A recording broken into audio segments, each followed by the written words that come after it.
Good morning to all of respected guys.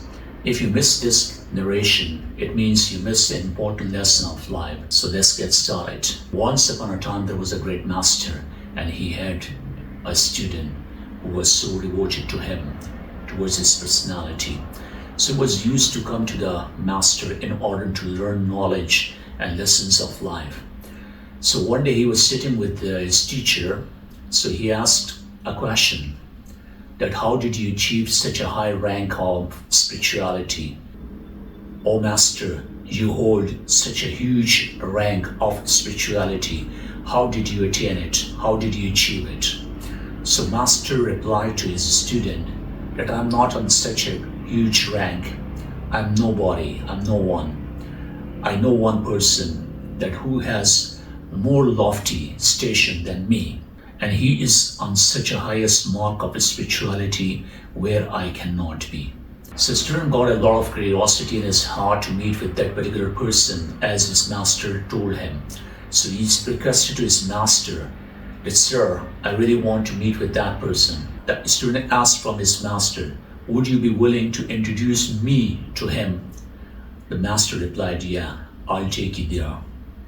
So one day, the student again came to the master. His master took him. They went outside.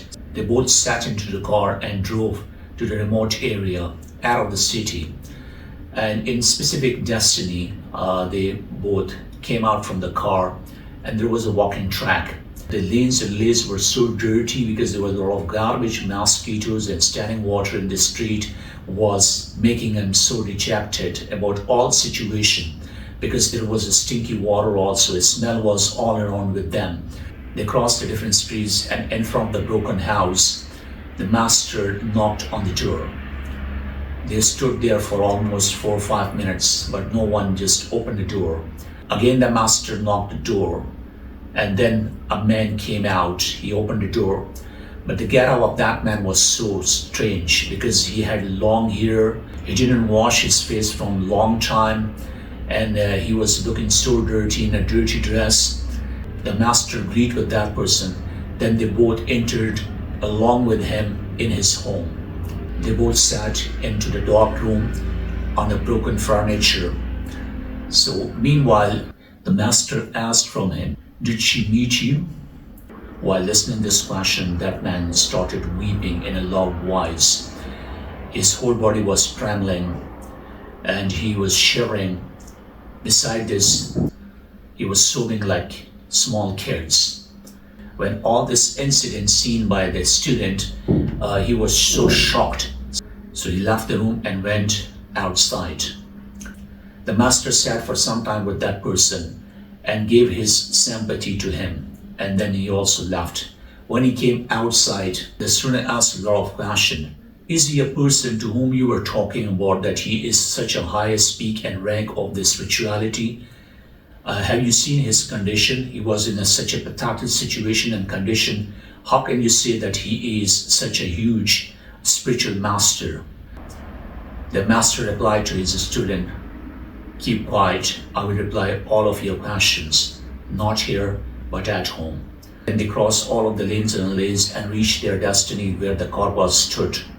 They sat in the car, went back to the home. While they reached into the drawing room, the master asked, now ask, what do you want to ask from me? The student repeated the same question, that I'm shocked that he is the person to whom you were talking. The master replied, yes, indeed, he is the person. That person was in a worldly love where he couldn't find his beloved.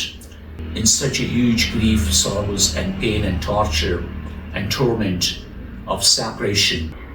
So he went into such a deep state where he was not imagining, is there a sky, is there land, is there earth, is there anything? He turned off his face from each and everything in this world. And days and night he is weeping for his love which he has lost in the midst of this world. Nothing exists for him except his beloved. There's only one step left between him and God. So wherever I go to him, I ask the same question. Did she met because I'm waiting. The day will come when he will tell me, she didn't meet, but God met with me. Means he met. So I'm waiting for that day, because there's a one step in between him and God. No doubt, he's the highest rank of the emperor. If his worldly love converted into the godly love, oh my God, you cannot imagine this power. So this was the reply of the master to his student. So dear friends, that the worldly love is basically a step to reach to the godly love. For example, there are different steps.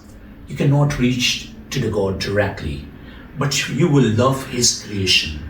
You love his world, his planet, his animals, his insects, reptiles, living things, non-living things, humanity, everything.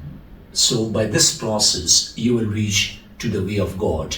Without this, you cannot reach. And there are many people, they are saying that I direct talk with God, I direct converse with God. It's impossible. Without loving his creation, you cannot reach to the God. It's impossible. Because we are not apostles, prophets, or messengers. We are not chosen one. So we have to do a lot of efforts to reach to the God. And there's a one share, जो मैं सर्वसजूद हुआ तो ज़मीन से आवाज़ आने लगी, जो मैं सर्वसजूद हुआ तो ज़मीन से आवाज़ आने लगी, तेरा दिल तो है सनम आशना, तुझे क्या मिलेगा नमाज में. So इसका अर्थ ये है that you can say the explanation or translation of this, when I reached into the state of prostrate in front of the God, so the earth replied to me, you're crazy about love, what you will get, what you will obtain, what you will attain, what you will accumulate in the prayer. So here the two things comes. One is a genuine love, one is lust, one is love. If you are in a love, definitely you will reach to your destiny. But if you are in lust, then you cannot reach to anywhere except to the havoc, except to the dissolution, and except to the destruction and torment. So that's why convert your lust into the love, because love is a very beautiful thing. Love is a great thing. Love is the wisdom. Love is knowledge. Love is the beginning of this world and earth and universe. Love is basically exists in the hearts of the good human being. So that's why concentrate on love. But your love should be selfless. Without compensation, you have to love. Without reward, without benefit, if you love, your love is concrete and you will obtain the mercy of God as well. This was a narration which I explained in front of you. Hope you'll get a message, you'll get a lesson, and keep watching the channel. And don't forget to subscribe the channel and share the post if you like it. And if you think that someone has suffered in his life, you can share with him or her. Till then, see you. Bye-bye.